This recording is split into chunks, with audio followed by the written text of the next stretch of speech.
and extra time, but you can customize it to what you like.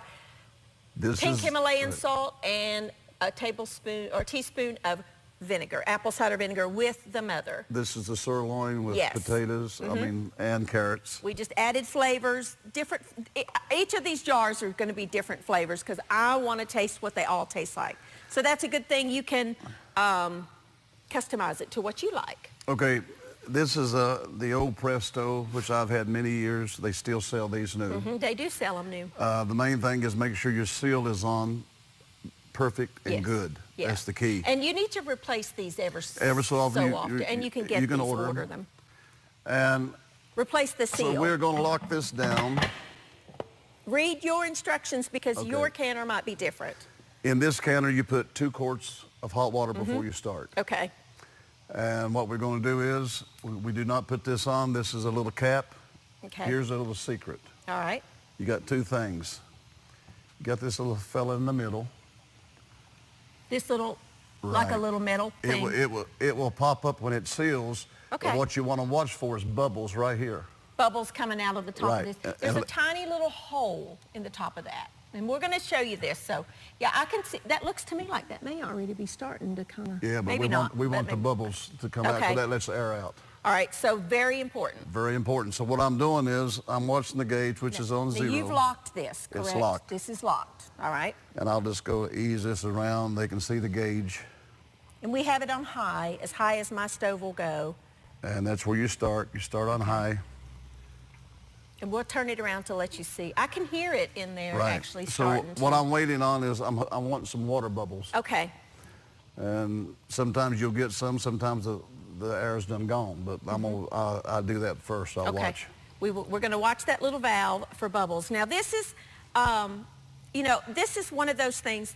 I have done a hot pack canning method with my mother years ago. We canned tomatoes. And that is the most popular program I've ever done on this in however many years, 12 years, I think I'm starting my 12th year on Everydaymana, hundreds of shows. That is the #1 program that I've ever done. I know there's an interest in canning, and it's really having a revival right now. People want to preserve their food at home. Well, like I said when we was doing the jars, I've opened up deer meat past 8 years. It's still good. You do lose nutrition value, they say, after 3 or 4 years. But you don't really want to keep it forever. You're going to lose your flavor, though. Like the reason why it was 8 years, somehow it got lost and it was dated. And I happened to find, I thought, oh, I'll see what this, you know. And we're going to show you at the end of all this, because we're actually doing this. We don't have any prepared ahead, because I've never done this. He's teaching me as he's teaching you of how to do this. And so we're going to show everybody at the end how to label your stuff. So just stay tuned for the final product here. And the jars, when you buy your new can, we go with the wide mouth. Okay. Yeah, there's 2 sizes. The narrow, I don't remember what I think that's just called regular, isn't it?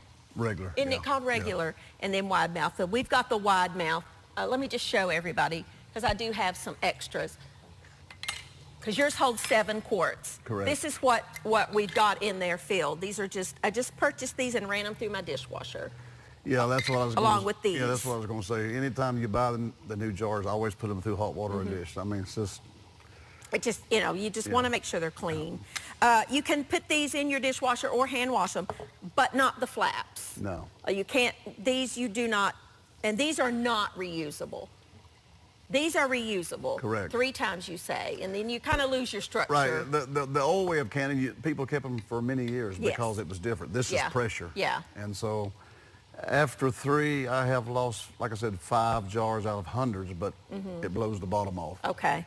And so it's best if you pressure can, I would go to new jars after the 3rd time. And I want to add, and I know this to be the case because I do canning of vegetables. I've just never done any meats or anything. See the water bubbling? Okay, yeah, I saw a bubble. Yeah, that's bringing the air out.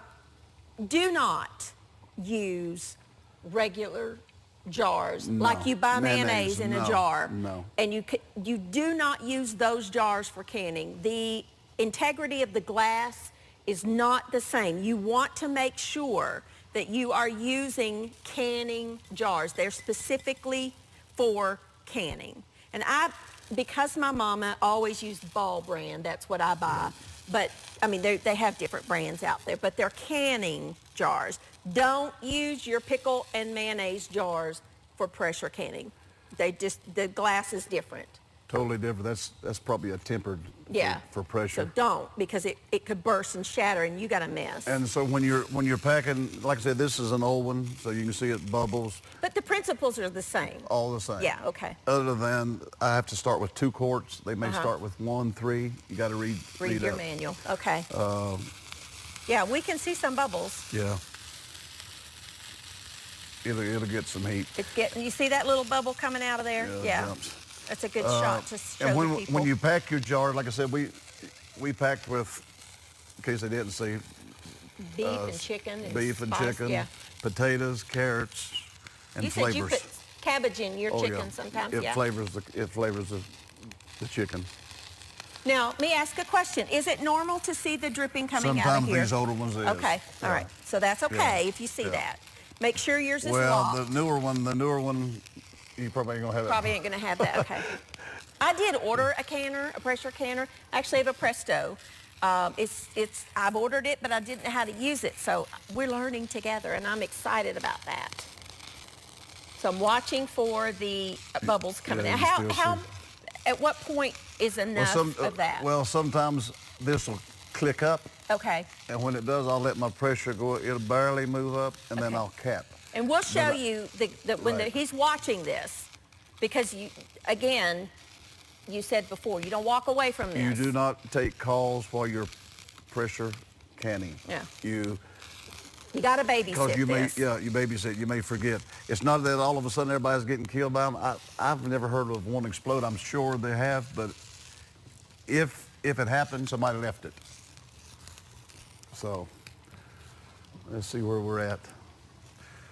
I'm just seeing this little splutters. Yeah. I would say this. Now, will this start moving? If this seals, it won't until that seals. Okay, so the pressure won't start moving until and every canner's gonna, even a pressure cooker has, even your Instant Pots have that little valve that pops up when it gets pressure. I can start that moving here in just in a moment, but I'm waiting to make sure. I like to get all the air out. It's just. So that's pumping up all the air out of the inside of the, so you still see some bubbles jumping. Okay, yeah. Oh, I like that. It's releasing the air from inside that sealed container, because you got to get that out to build up the pressure. I see. I understand that part. So let's see if and sometimes you'll feel a straight, what you want to feel is straight air. See, I don't feel none at the moment. It just goes. Okay. This is the older one. So yeah, you feel I see some. that. Yeah, you can feel. It'll have a straight, it'll shoot straight up. It's sporadic though, right, okay. Yeah. So let's see. But irregardless, even if you got a brand new one in the box, these steps are the same for your pressure cookers.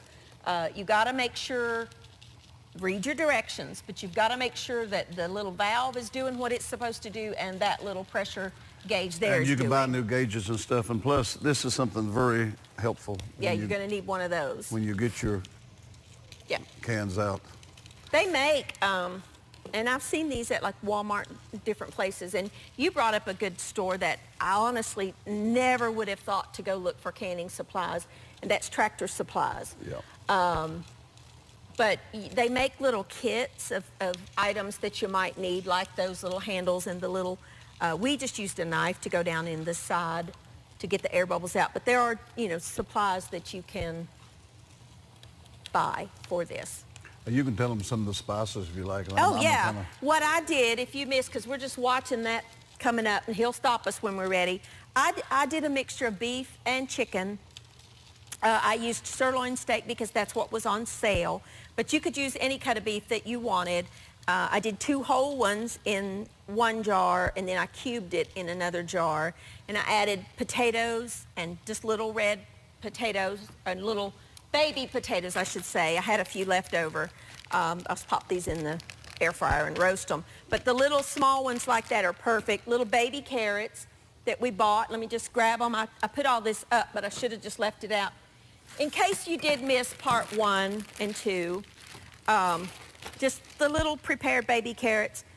And to be honest with you, it's better than getting the big ones and cutting them up. It's just. And I did buy, because I got what he told me to get.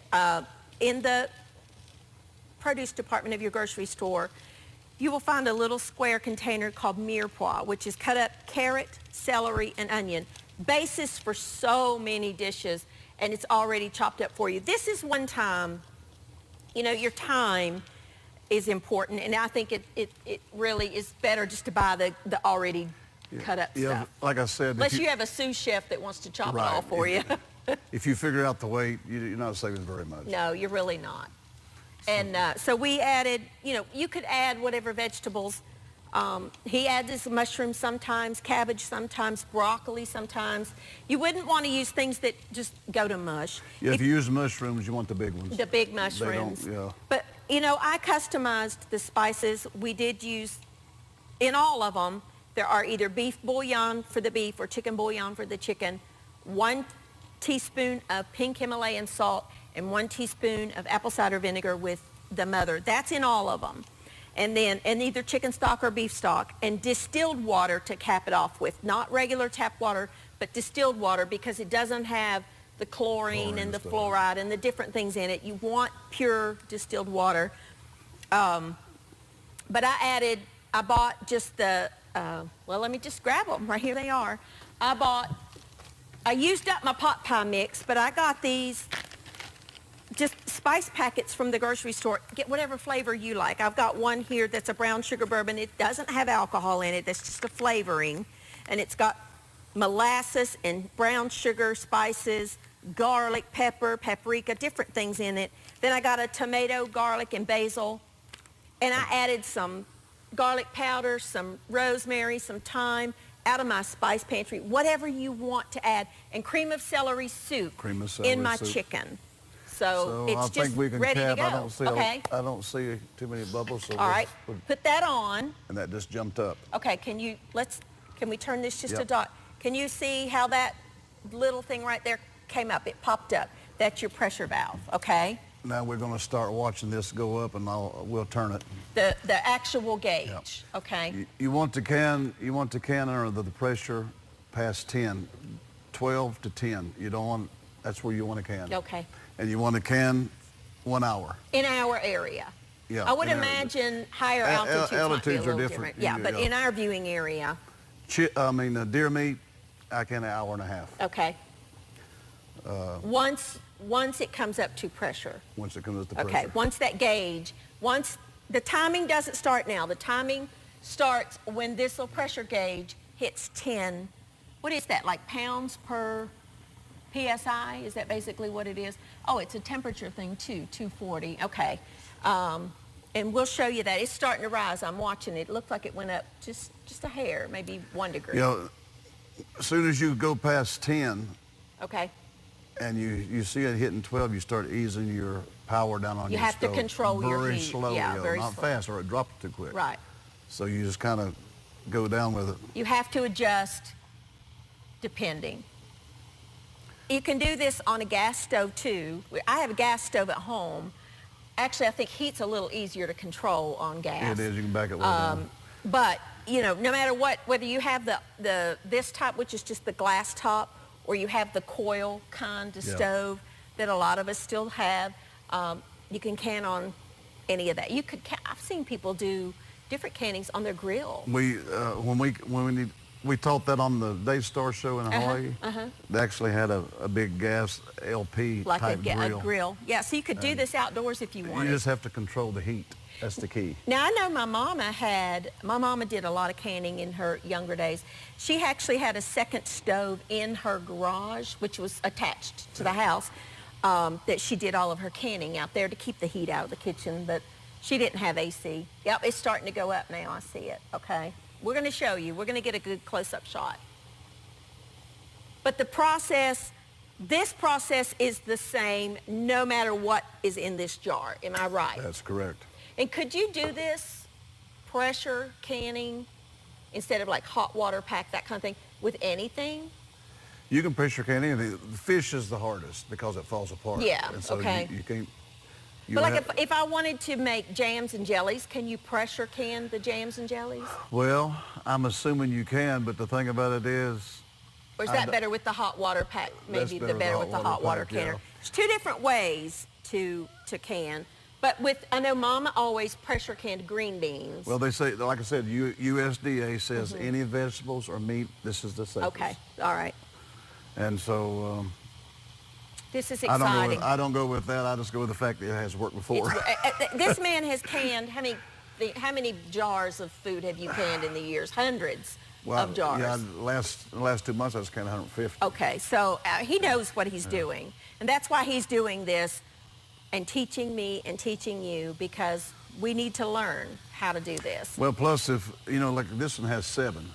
Okay, yeah, 7 jars. But That's what mine holds. I'm pretty sure the one they got the last time I taught was it over 20? I mean, it was unreal. Yeah, some of them are bigger than others. But you don't want that if you got a stove like this. No. This This is perfect for the 7 home quarts, canner. yeah.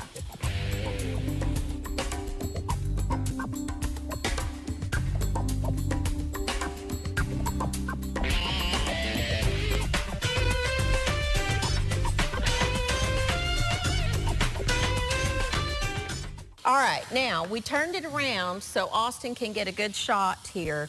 It's almost to 10. It's at like 9.5 right now. Yeah, you want to pressure can beef and chicken no lower than 10 pounds. Okay. I usually keep it around 12. Okay. 1 solid hour. Okay. Once it gets to the pressure. Once it gets to 10, do we want to start our timing? No, I usually wait. Wait till it gets to 12. I'll Once it wait. starts moving, it goes pretty quick. Yeah. I usually, when it gets about 12, start easing it down. It'll sometimes go up to 14. I still ease it down. It works real. It's pretty neat. I'm going to get my phone, get my timer going for 1 hour, and you tell me when to start it. Right now. Start my timing. All right. Okay, it's at 10. It is. We're just going to watch it for a second. We need to back down our heat. Now, here's where your stove might be different than mine. You need to, adjust depending Very on slowly. your You stove. do not just fast. Don't go, like my settings go from 1 to 9. Don't go from 9 to 5. That's too much of a drastic much. heat. So back it down by degrees. We're going to go down 1 now. Okay, I'm going to go down to 8. Okay? Because I want to control that. If I left that on 9, that pressure would just go up too high. And you're watching the... I'm watching this it'll still- gauge right here. Yeah. This is what we're watching. Because we got a monitor right there so we can see it. It looks to me All like right, it's now we're about gonna 12. go down 1 more. We're going to go down 1 more to 7. And once it starts holding steady, It will hold steady when you... And I know this sounds crazy, but it'll hold steady usually when you're down about 2. oh, so you back down your heat a lot. A whole lot. Okay, Once okay. it gets this pressure. All right. So now we're going to go down 1 more. Okay, we were on 7, so I'm going to 6. We'll leave it there a moment. You just got to watch that gauge to watch how it fluctuates. And guys, if you see on your little valve, now don't be moving this. Can you back out just a little bit, Austin? This little thing right here, if you see little pieces of water bubbling out of Leave there, it it's alone. okay. Yeah. This little and valve back sometimes even here. around the sides, I got a little, Mama always called that the little jiggler. Yeah. If you see little bits of water coming out of that jiggler, it's Leave it okay. alone. Do not take that off of Right. there. And No. you may see some air bubbles around the Yeah. side like here, no problem. We still got the temperature. Do we? No, we're still about, We're still at, so you think it's good for here for now? we'll back it down and it's going up. Go ahead and go down 1 more. 1 more, okay. Now I'm on 6. All right. And our timing has started. We're at 57:49. And then we're gonna Okay, we can come back Okay. and show them. All right. But here is the secret. Okay. You watch this gauge. You do not leave this gauge. Yeah, you gotta watch that. Okay. And you back your stove down real slow. To keep it steady. Keep it steady. from Now, what is rising. the pressure now? Give us a shot Can you of the give me a pressure. shot? We're at 12. It's been All right. staying at 12. Just leave it there just for a moment then. Okay. And we will come back later, and We'll come back in 57 minutes, my time, just a second in your time. We'll be back when this is done, and we'll show you how to unload it all. We'll be back in a minute. Why are you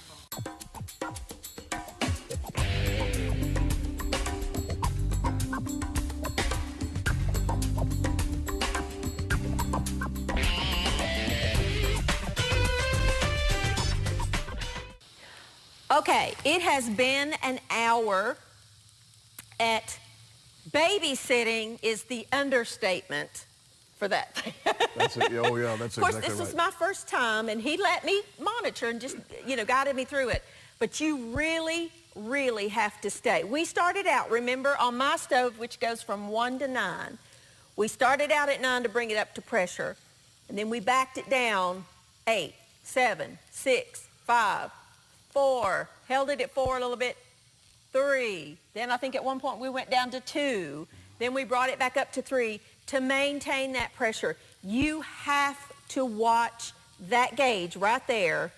And we kept it between 10 and it kind of went up to 13 once, and we started backing down the heat. When it starts rising above that 13, we back down the heat 1 degree on my stove. You might have to go from very little, medium to medium low, whatever on your stove. Right. But you do have to monitor that. You see that caution?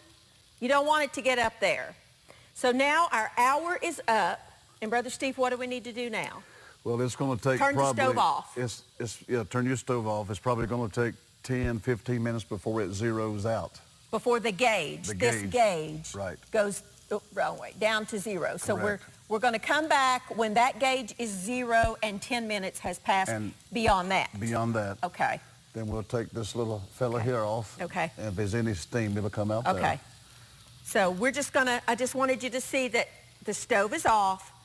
We're going to wait until the gauge goes to 0, and then an additional 10 minutes, and then we'll be back. But cannot emphasize enough, watch the gauge. Yes, you do have to watch that gauge. You got to bathe every 3 or 4 minutes. Yeah. I'm like, okay, it's still at 12. All right, we're all right, leave it alone. Right. Oh, it's gone up to 14. All right, let's back it down. Up, went down to 11. All right, let's turn it. And remember, it's only 1 hour. Yeah, it's only an hour. It's not we talked and watched videos, had a good time. So we'll be back when pressure's gone and show you how to undo all this, the final product.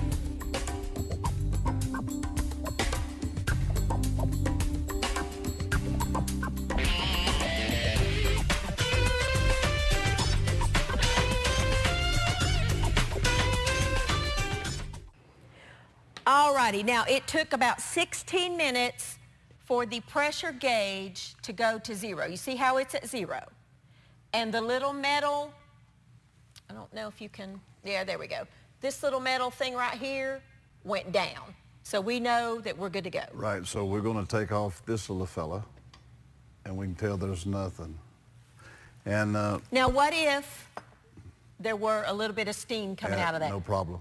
Should you wait till that stops? Wait. Okay, Correct. wait till, if you have steam, do not try that till that little gauge is at 0. If you have steam coming out of here, you need to wait till that stops, all right? And again, we want to emphasize, you watch the gauge, you do not leave it. No, you do not.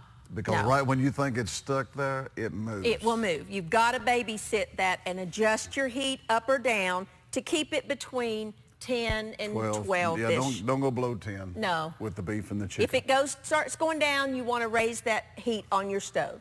So 1 degree or, So we are going to go now inside. We're ready to take it off and see. And I have laid out just a couple of towels to set it on, kitchen towels, clean kitchen towels. Okay? That's steam. Yeah, So be careful. Take the lid off away from your face. Yep. I'm going to set it right here just a second. Oh, I'm excited. So excited. Now you actually can, with this screen in here, take them all out at the same time. Oh, okay. Do you want to do that, or do you want to just use your little tongs? Let's be safe and just use the tongs. Yeah, that might be best. Yeah. You want me to move this over? No, that's fine. You want to move the canard over here, or are we good? We're good. And that has a little rubber grip on it, so it grips that really, really well. And you want to take them out. And now, Austin, can you get a good shot in here? You see how that's still boiling? It hasn't sealed yet. That's the reason Yeah. why you just leave it alone. Leave it alone. But you see how that's still boiling? Leave it be. Don't. And do not touch the top of the... No. You'll seal it yourself. Leave it alone. It has to seal itself. And you'll hear a little when it seals. That's kind of what it sounds like. There's my chicken. This is beef. That's chicken. Yum, yum, yum.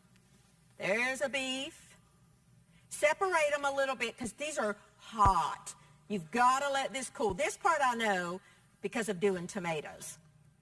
That's boiling hot. You can see it's still bubbling in there. There's a chicken. And you got a little water on top. That's okay. It'll eventually just evaporate touch usually. it. Don't try to dab that off. Just leave it be. Leave the rings on. And this will take several hours to cool down, won't it? Yes. So we're just going to leave it alone until it until seals it's itself. cold. And the seals. Now, how you know it's sealed, the can lid is a little bit up. And it'll depress into almost like a little bit of a concave action, and you'll know it's sealed. Now, tomorrow, you would want to touch the tops. And make sure it's sealed to make tomorrow. sure it's sealed. Right. If, when you touch it, it goes down, you need to put it in the fridge Go ahead and and eat it. eat it. Correct. You know, maybe a day or two, but eat it. But when you touch it, if it doesn't do anything, then you know it's sealed. When they're cool, you will want to date it. Like I would put 6/20 for June of 20, and what it is, chicken, beef with carrots, or whatever it is that you've put in. And then I store mine, and you said you store yours with the rings on. I do. Some people take the rings off. I don't do that. It's best. I think it's best to leave them on, but it's... Yeah. But there you go. Old timers have their own way of Yeah, they do, but I leave mine on. So there you go. That is canning meat 101, 2, 3, 4, and 5. Thank you, Brother Steve, for coming in. We're out of time.